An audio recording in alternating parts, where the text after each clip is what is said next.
The music stopped the moment Maria Solano entered the cathedral. 300 guests turned toward her, but Maria saw only two faces at the altar.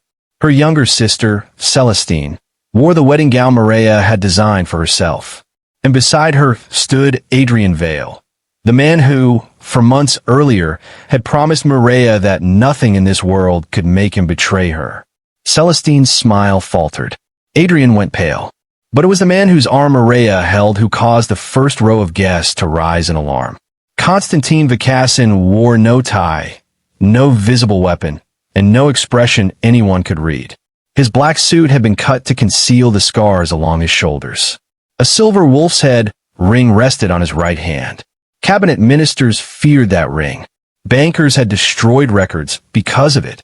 Criminal organizations from Belgrade to Marseille had changed their routes when rumors claimed Constantine was watching them. The newspapers called him the Wolf of the Adriatic. The people who knew him never called him anything without permission. Maria tightened her fingers around his arm as whispers spread through the cathedral. Is that him? What is Vukasin doing here? Why is she with him? Constantine leaned slightly toward Maria. You're trembling. My sister is wearing my dress. I noticed. My ex is wearing the cufflinks I gave him. I noticed those too. And half the guests watched them humiliate me publicly for months. His gray eyes moved across the crowded pews. Would you like them removed? Maria almost laughed, which was probably his intention. No. Pity. I brought enough men. The enormous cathedral doors closed behind them. Outside, 12 black vehicles lined the square beneath a cold autumn sky. Constantine's security team remained near the entrances, still and watchful. Maria raised her chin. Just walk me to my seat. Which seat? The usher, visibly sweating, pointed toward the last row. That was where Celestine had placed her. Behind distant relatives. Beside the service entrance.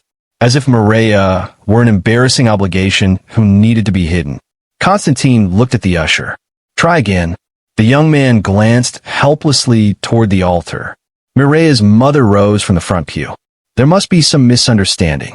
There isn't, Maria said. Her voice carried farther than she expected. Everyone heard it.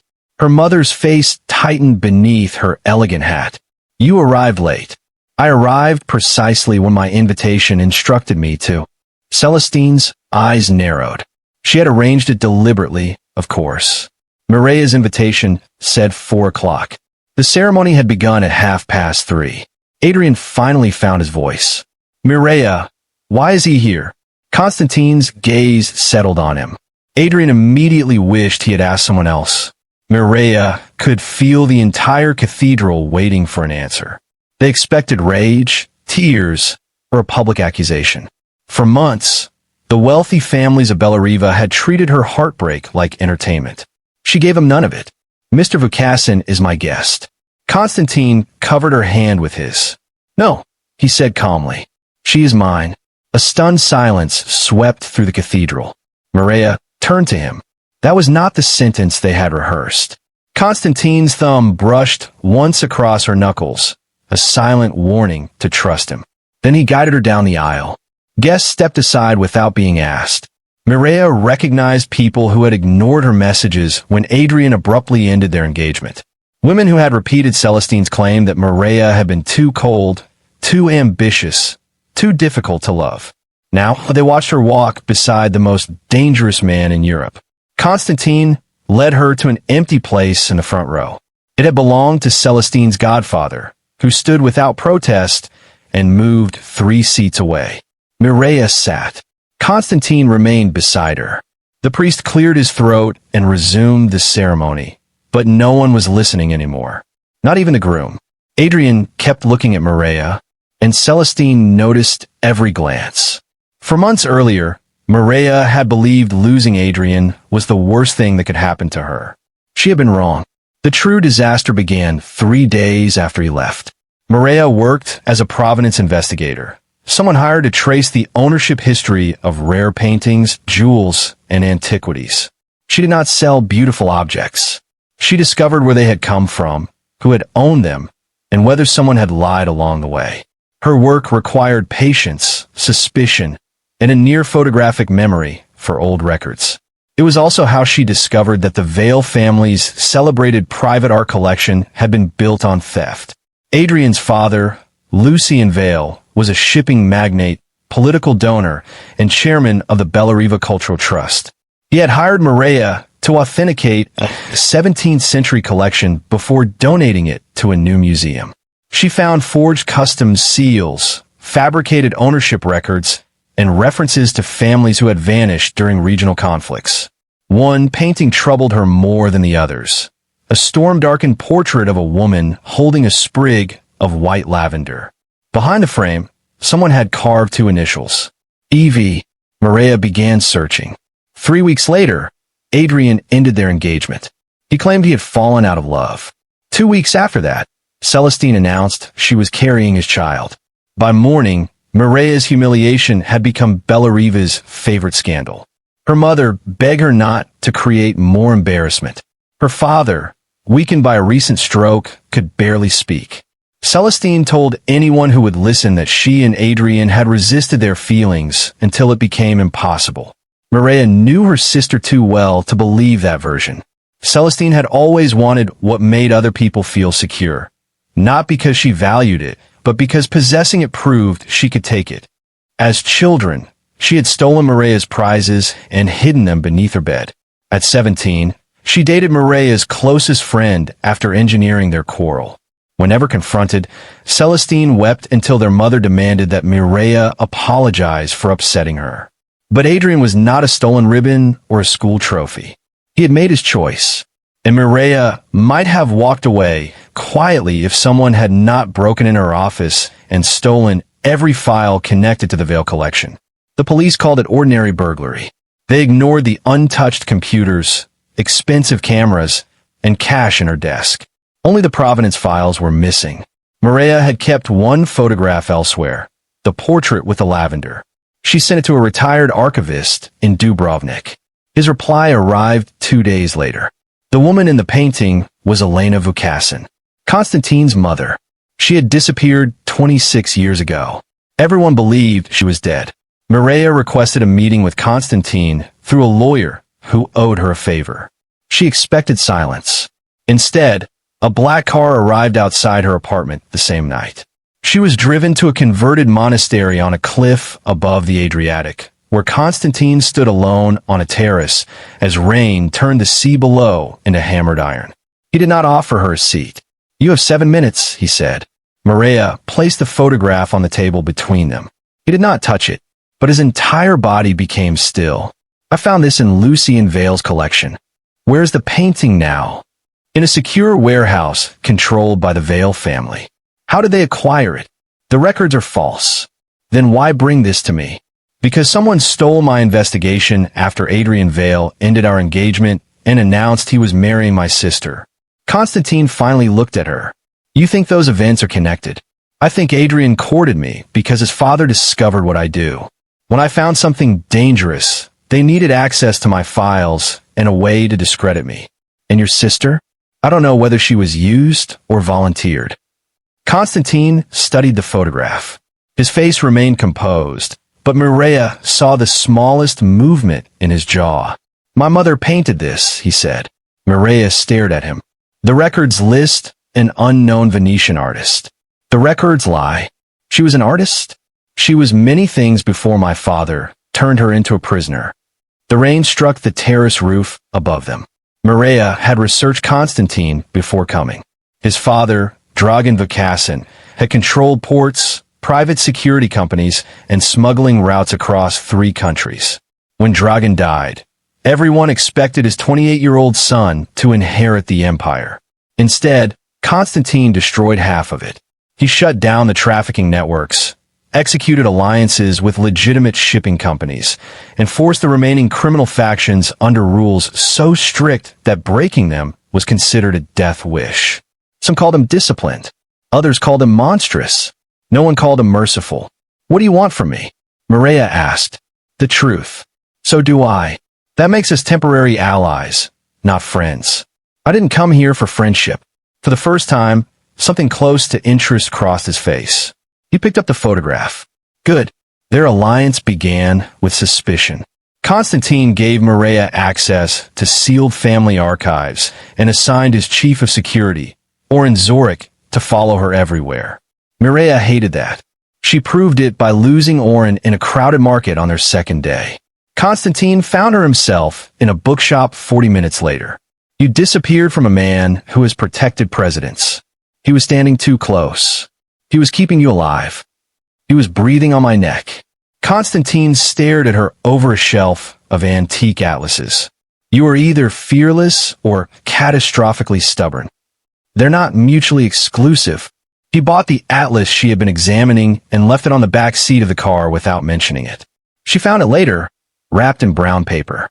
Inside was a map showing an abandoned customs station used by Dragan Vukasin decades earlier. A coded notation matched a symbol Maria had found on the forged veil records. That clue led them to a retired dock clerk. The clerk admitted that Lucien Vale and Dragan Vukasin had once operated a covert route for stolen art. Paintings disappeared from families fleeing war and reappeared years later with clean histories. Elena Vukasin discovered the operation. She began painting portraits of the victims from memory, hiding names and dates inside her work. Then she vanished. Constantine had been 12. My father told me she abandoned us, he said one night. They were in the monastery library, surrounded by ledgers and dust. A fire burned low behind him. Did you believe him? Maria asked. I was a child. That isn't an answer. His eyes cooled. Most people would have retreated. Maria waited. At first, he said. Then I found blood beneath the tiles in her studio. She stopped turning the ledger pages. He said she injured herself before she left. I knew he was lying, but I didn't know how much of the truth he had buried. What happened when you confronted him? I learned never to confront a powerful man until you possess something he cannot destroy. That explained Constantine's patience. It explained the controlled voice, the unreadable face, and the way he collected facts before making a move. It also explained why, despite his reputation, he never raised his voice. Men who shouted revealed where to strike. Constantine revealed nothing. At least, not until Maria found a letter sewn into the binding of Elena's sketchbook. My Costa, if you ever read this, I fail to return. Do not believe that I left you willingly. Lucien knows what your father did. He helped him hide it. The paintings are my witnesses. Find the lavender, and you'll find where they took me. Constantine read the letter once. Then again. He walked to the window and stood with his back to Maria. She wanted to offer comfort, but pity would have insulted him. So she remained quiet. After several minutes, he said, My mother was the only person who called me Costa. Maria closed the sketchbook gently. I'm sorry. He turned. The terrible coldness in his expression had cracked, revealing something raw beneath it. Adrian knows you found the portrait. Yes. He ended your engagement to protect his family. I believe so. And now he is marrying your sister. The wedding is in 11 days. Constantine's gaze sharpened. Then that is where Lucien intends to finish this. They learned why 2 days later. Celestine called Mireia from a private number. Her voice was unusually strained. I need you to come to Mother's house. Why? I found something in Adrian's study. Mireia exchanged a glance with Constantine, who stood across the room listening through the car's speaker. What did you find? A contract with my name on it. What kind of contract? Celestine lowered her voice. Just come alone. The call ended. Constantine said, You're not going. She may know something. She may be bait. She's still my sister. She is marrying the man who betrayed you. That doesn't mean I want her dead. His eyes hardened. And wanting her alive does not require you to die beside her. They argued for 10 minutes. In the end, Mireia went with a transmitter concealed beneath her coat and 4 of Constantine's men positioned nearby. Celestine waited in their mother's glass conservatory, pacing between white orchids. Her beauty had always been effortless and luminous. That afternoon, it looked fragile. Shadows darkened the skin beneath her eyes. She handed Mireia a set of copied documents. The first was a prenuptial agreement. The second transferred Celestine's voting rights in the Solano Family Foundation to Adrian after their marriage. The third authorized the foundation to accept cultural assets from Vale Maritime. Maria understood immediately. Their father's foundation possessed diplomatic partnerships with museums across Europe. Art transferred through it would attract little suspicion. "They're going to use you to wash the collection," she said. Celestine folded her arms around herself. "Adrian told me it was routine." "Did you sign?" "Not yet." "Does he know you copied these?" "No." Maria studied her sister's face. "Why are you telling me?" Celestine looked toward the house. "Because Lucien said something last night. He told Adrian that once the wedding was over, you would no longer be a problem." Mireia felt the warning like ice along her spine. Were those his exact words? "Yes." "And the baby?" Celestine flinched. Mireia knew before her sister answered. "There is no baby," Celestine whispered. Anger came first. Not because Celestine had taken Adrian, but because their mother had held Mireia while she cried and still defended the lie. "You invented a pregnancy?" Adrian said it was the only way people would accept the wedding so quickly. "You could have said no. I thought he loved me." "You thought winning meant being loved." Celestine's eyes filled with tears. "You always looked at me as if you could see everything ugly inside me." "No, Celestine. I looked at you hoping you would stop choosing it." A faint click sounded from the corridor. Mireia turned. The conservatory door had locked automatically. Smoke began curling through the ventilation grills. Celestine froze. "What is that?" Mireia grabbed a brass planter and slammed it against the glass wall. It bounced off. Safety glass. The smoke thickened. She pulled the transmitter from beneath her coat. "Constantine." No answer. The signal had been blocked. Celestine began coughing. "Adrian wouldn't do this. Stop deciding what he wouldn't do and help me." Together they lifted a marble bench and rammed it against the lowest glass panel. Once. Twice. The panel cracked but held. On the third strike, the marble slipped, crushing Mireia's fingers against the floor. Celestine screamed. Then the outer doors exploded inward. Oren appeared through the smoke, followed by two security men in respirators. They dragged the sisters out as flames climbed the conservatory curtains. Constantine reached Mireia on the lawn. His composure was gone. He caught her face between his hands, searching for burns, blood, anything fatal. "I'm all right," she coughed. "You stopped responding. The signal was jammed. I told you not to go. And I told you." He pulled her against him. The argument died in her throat. His arms tightened around her with enough force to reveal how close fear had come to breaking him. Mireia could hear his heart. Not calm, not controlled, terrified. Then he remembered the people watching and released her. His mask returned, but too late. She had seen the man beneath it. Celestine stared at them from the grass, her face streaked with soot. "Why does he look at you like that?" she asked. Mireia had no answer. The official report called the fire an electrical fault.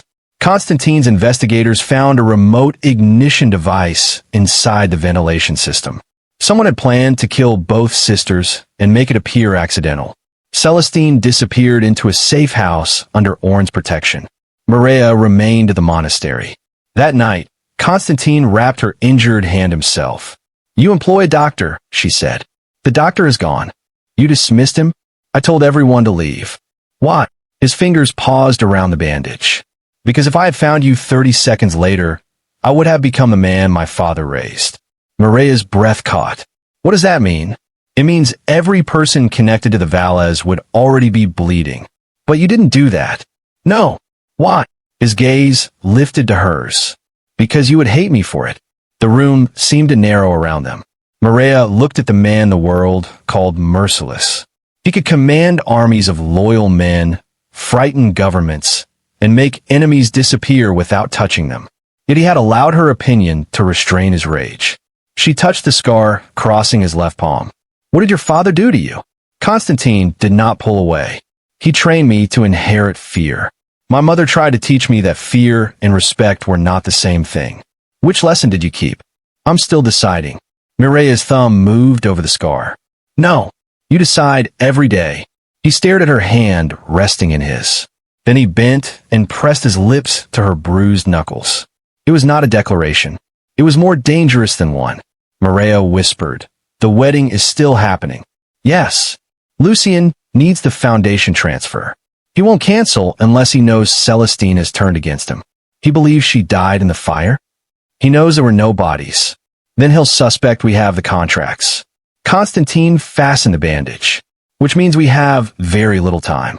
The wedding became their trap. Celestine would remain hidden while a false trail suggested she had fled after suffering a nervous collapse. Maria would attend the ceremony publicly, forcing Adrian and Lucien to decide whether to proceed without certainty that Celestine would appear. But Celestine refused to abandon the altar. "I'm going through with it," she announced from the safe house. Maria stared at her. "Have you lost your mind? If I disappear, they'll destroy everything. If you marry him, the transfer becomes valid. Only if I sign the final registry." Celestine held up a slim voice recorder. "I can make Adrian confess before that happens." Constantine, standing near the window, shook his head. "He won't confess because you ask nicely. He will if he believes Maria is dead." The room fell silent. Celestine explained her plan. She would tell Adrian that Maria had died from smoke inhalation after escaping the conservatory. Grief and panic had supposedly forced Celestine into hiding, but she still intended to marry him. Then she would ask why he had tried to kill her sister. Maria hated every part of it, but Celestine looked at her with a steadiness she had never shown before. "I started this," she said. "I lied about the baby. I helped them humiliate you because I wanted to feel chosen. Let me do one thing that isn't selfish. Redemption isn't dying for your mistakes. Then help me survive them." They refined the plan for 6 days. During those 6 days, Mireia saw another side of Constantine. He did not issue orders without explanation. He listened when she challenged him. He assigned Celestine 2 guards, but allowed her to choose which rooms remained private. He arranged medical care for their father and moved him somewhere Lucien could not reach. At breakfast, he remembered Mireia hated sweet coffee. In the archives, he placed lamps on her left because her injured right hand cast shadows over the documents. When she worked past midnight, he brought food and pretended it had been sent by the kitchen. One evening, Mireia found him restoring the torn corner of Elena's sketchbook with surprising delicacy. "You know conservation work?" she asked. "My mother taught me." "You never told me that." "You never asked." She sat opposite him. "What else haven't I asked?" His hands stilled. "That question could become dangerous. I walked into your home with evidence about your missing mother. I think we passed danger some time ago." A faint smile touched his mouth. It transformed him. Mireia understood then why he rarely smiled. A weapon scene too often lost its effect. "What do you want when this is over?" he asked. "To establish an independent registry for disputed art. Something families can use without paying private investigators they can't afford. You've planned it. For years. Why haven't you started? Money. Political resistance. Powerful collectors who prefer silence. I can solve all 3. I don't want you to buy my dream. I didn't offer to buy it. What are you offering? An institution in your name. Your rules. Your control." Mireia searched his face. "And what would you want in return?" "An invitation to the opening." She laughed softly. Constantine looked at her as though the sound had surprised him. Then his expression changed. He reached across the table but stopped before touching her. "Mireia." She closed the distance. Their first kiss was quiet. No desperate claim. No theatrical passion. Just 2 guarded people choosing, for one suspended moment, not to be guarded. When they separated, Constantine rested his forehead against hers. "This complicates the plan. You frighten governments, but one kiss complicates your life? One kiss from you, apparently. If you stayed with Mireia through betrayal, fire, and the discovery hidden inside Elena's paintings, subscribe now, because the wedding they were preparing to enter would expose a secret even Constantine had never imagined." The ceremony arrived beneath a sky heavy with rain. Celestine walked down the aisle with their recovering father at her side. Adrian looked relieved when he saw her. Then Mireia entered on Constantine's arm. Adrian's relief vanished. The priest continued only because Lucien Vale silently ordered him to. Mireia sat in the front row, listening as her sister promised fidelity to the man who had helped arrange her death. Celestine's voice did not tremble once. When the vows ended, The guests moved to the Vale family's hilltop estate for the reception. The estate glittered above Bellariva's harbor. Chandeliers filled the ballroom with gold light. An orchestra played beside arched windows overlooking the sea. Constantine's men blended among the guests. Oren remained close to Celestine. Mireia carried a duplicate receiver connected to her sister's recorder. They needed Adrian's confession and Lucien's signature authorizing the collection's transfer. Together, those would prove motive and connect the Valles to the stolen paintings. But as the first dance began, Mireia noticed something wrong. Lucien was not watching the couple. He was watching Constantine, and he was smiling. "Something has changed," she whispered. Constantine followed her gaze. "Stay beside me." Across the room, Adrian kissed Celestine's forehead and guided her toward a private corridor. The receiver in Mireia's hand activated. Celestine's voice entered her earpiece. "Why did you lock the conservatory doors?" Adrian answered too quickly. "You're upset. I nearly died. It was an electrical fire." Lucien said Mireia wouldn't be a problem after the wedding. A long pause followed. Then Adrian sighed. "You were never supposed to be in the conservatory." Mireia gripped the receiver. Celestine said, "So Mireia was the target. She should have stopped digging. You knew about the stolen collection? My family protected those works for decades. You mean profited from them? You don't understand what your sister threatened. She threatened your money. She threatened everyone connected to it, including Constantine Vukasin." Constantine's expression changed. Mireia looked up at him.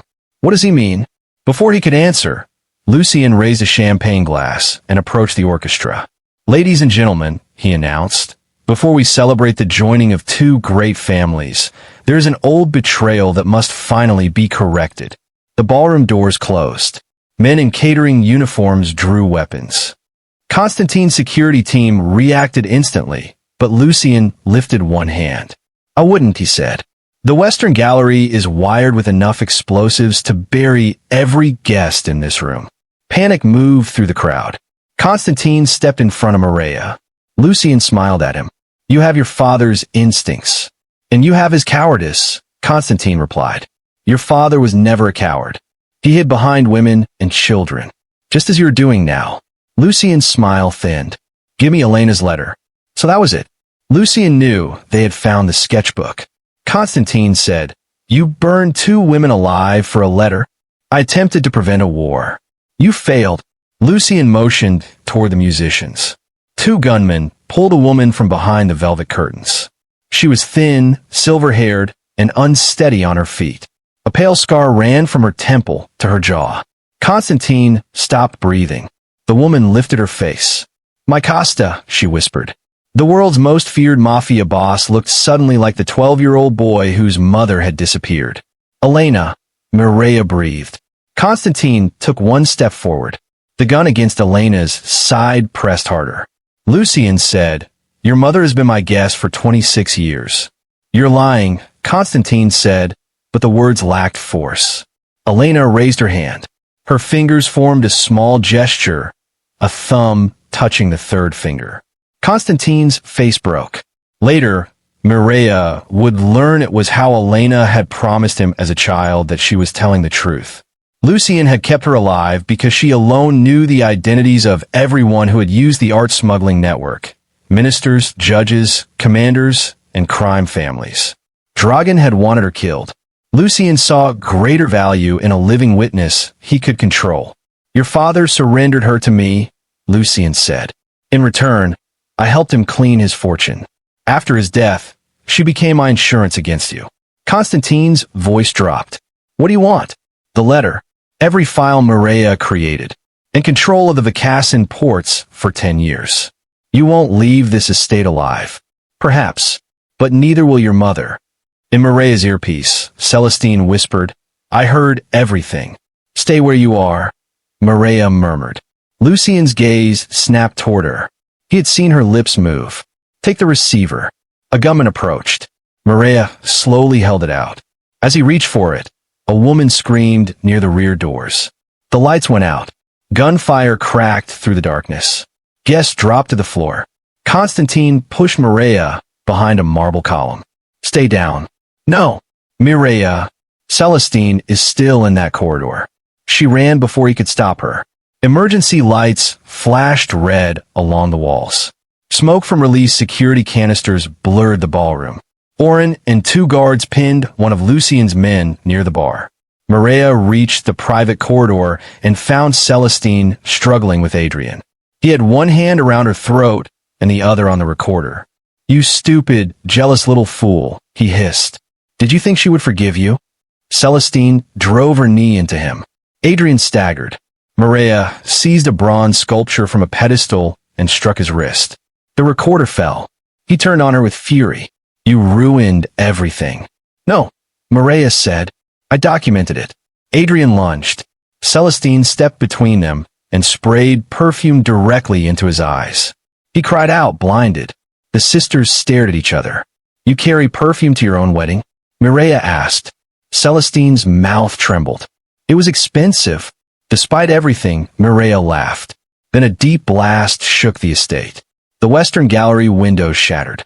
Lucien had triggered part of the explosives. The ceiling groaned. Oren appeared through the smoke. "We have to move." "What about Elena?" Mireia asked. The boss went after her. Constantine found Lucien on the terrace above the harbor. Rain lashed the stone as Lucien dragged Elena toward a waiting helicopter. Two armed men covered his retreat. Constantine emerged alone. He had removed his jacket. Blood darkened one sleeve, but his hands were empty. "Release her." Lucien laughed. "You surrendered your weapon? You asked for me. I asked for your empire. That empire exists because men believe I will do what I promise." Lightning flashed over the sea. Constantine's eyes never left his mother. "Let her go, and every Vukasin port is yours for 10 years. Elena shook her head. "No, Costa. I can rebuild ports." Lucien tilted his head. "Can you rebuild a reputation?" "I no longer care." That was the choice his father could never have made. Dragan Vukasin had sacrificed Elena to protect his power. Constantine surrendered power to save her. Lucien understood too late what that choice had cost him. His attention shifted toward the helicopter. Elena drove her heel down on his foot and twisted free. Constantine moved. A blade slipped from beneath his cuff into his palm. He crossed the terrace before Lucien's guards could adjust their aim. The first man lost his weapon. The second fired, but Oren appeared at the terrace doors and struck him from the side. Lucien grabbed Elena again, raising a pistol toward her head. Mireia stepped onto the terrace. "Lucien," he turned. She held Elena's original letter above a flaming emergency lantern. His face changed. "If I drop this," Mireia said, "the only proof you can use against the people in Elena's records disappears. Don't be stupid. You try to burn me alive. You should already know I dislike being told what to do." "Mireia," Constantine warned. She met his eyes briefly. "Trust me." Then she lowered the edge of the paper toward the flame. Lucien released Elena and aimed at Mireia. Constantine struck him before he fired. The gun slid across the rain-soaked stone. Lucien fell against the balustrade, half his body hanging above the rocks far below. Constantine caught his wrist. For a suspended moment, the two men stared at each other. Lucien's terror became hope. "You're not your father," he gasped. "You won't let me fall." Constantine looked toward Elena, then toward Mireia. "No," he said. "I'm not my father." He pulled Lucien back onto the terrace and turned him over to Oren. Lucien would live, not because he deserved mercy, but because Constantine refused to let Dragan's cruelty decide what kind of man he became. Police sirens rose from the road below. Mireia had sent the recorder's live feed to an international prosecutor before entering the cathedral. Every confession had been preserved outside Lucien's reach. The explosives had damaged the western gallery, but the guests escaped with only minor injuries. Adrian was arrested in his wedding clothes. Celestine removed her veil before the police took his statement. She placed it on the floor beside him and walked away without looking back. At dawn, Elena sat with Constantine in the monastery garden. Mireia watched from a distance. Mother and son did not embrace immediately. 26 years could not be crossed with one gesture. Elena told him about the guarded houses where Lucian had moved her. She described escape attempts, coded paintings, and the years she survived by believing her son might one day become better than his father. Constantine listened without hiding his tears. When Elena finally touched his face, he closed his eyes. Maria turned away to give them privacy. Celestine stood beneath the archway behind her. "I don't expect you to forgive me," she said. "Good." Celestine nodded as if she deserved that. "I withdrew the foundation transfer. I also gave the prosecutor every message Adrian sent me. That was the right thing to do. It doesn't erase what I did." "No." "Well, anything." Maria looked at the sister who had spent her life turning love into a competition. "Erasing it would teach you nothing. Live differently instead." Celestine wiped her eyes. "I did love him. I know. That makes me feel even more foolish. Loving someone who deceived you isn't foolish. Deceiving everyone else so you could keep him was." Celestine accepted the words without defending herself. It was the first honest conversation they had ever shared. Months passed before the trials began. Lucian Vale was charged with attempted murder, unlawful imprisonment, conspiracy, trafficking in stolen cultural property, and financial crimes spanning decades. Adrian accepted a plea agreement and testified against him, though it did little to repair his reputation. Celestine annulled the marriage.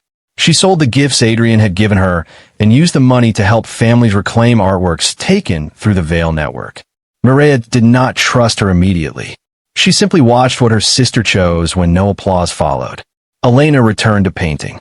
Her hand shook, so she began with charcoal. The first portrait she completed was not of Constantine as a powerful man. It showed him at 12, sitting beside a window and waiting for her to come home. He placed it in the monastery library where only family and trusted guests could see it. As for Maria, she established the Solano Registry for Displaced Art in a restored customs house overlooking the harbor. Constantine provided security and introduced donors, but he kept his promise. The institution belonged to her. On opening night, representatives of 14 families attended. 3 recovered paintings were returned to descendants who had believed them lost forever. Maria stood beneath the central skylight, watching an elderly woman touch her grandfather's signature on the back of a canvas. Constantine approached quietly. "You came," Maria said. "You invited me. I thought the world's most feared mafia boss might have other plans." "He did. What happened to them?" "He was summoned by a terrifying Providence investigator." She smiled. How serious was the summons? Life-changing. He held out his arm. For a moment, Maria remembered the cathedral, the whispers, and the satisfaction she had imagined she would feel when Adrian saw her beside a more powerful man. But Constantine had never been a weapon she used against her ex. He had become the man who listened when she challenged him, remembered where she needed the light, and surrendered an empire before repeating his father's betrayal. She slipped her hand through his arm. "Where are we going?" "To the terrace." "Why?" "I have something to ask you. If it's a marriage proposal, the answer is no." He stopped. Maria laughed at his expression. "Not forever," she said. "Just tonight. I've spent years shaping my life around what Adrian wanted and months recovering from what he did. I want time to choose my future because it's mine." Constantine considered this. Then he nodded. "I can wait." "You don't sound disappointed." "I waited 26 years to learn the truth about my mother. I can wait for something worth receiving freely." Her teasing smile softened. "What were you going to ask?" "Whether you would travel with me to Dubrovnik. Elena wants to revisit the archive where you found her letter." "That's much less dramatic." "I also intended to ask whether I may kiss you." "You've done that before without submitting a formal request." "I'm improving." Maria rose onto her toes and kissed him beneath the harbor lights. Inside the registry, Elena's laughter mingled with the voices of families reclaiming pieces of their history. Celestine stood near the entrance, helping an elderly couple complete a restitution form. And for the first time, Maria did not feel that her sister had stolen her ending. Adrian had chosen Celestine. Celestine had chosen a lie. Lucian had chosen power. Constantine had chosen his mother over an empire. And Maria had finally chosen herself. If this story moved you, Subscribe for more emotional mafia stories where betrayal never gets the final word. And tell me in the comments, which moment stayed with you most? Maria entering the wedding on Constantine's arm, Celestine confronting Adrian, Elena calling her son Costa, or Constantine saving the enemy who had imprisoned his mother.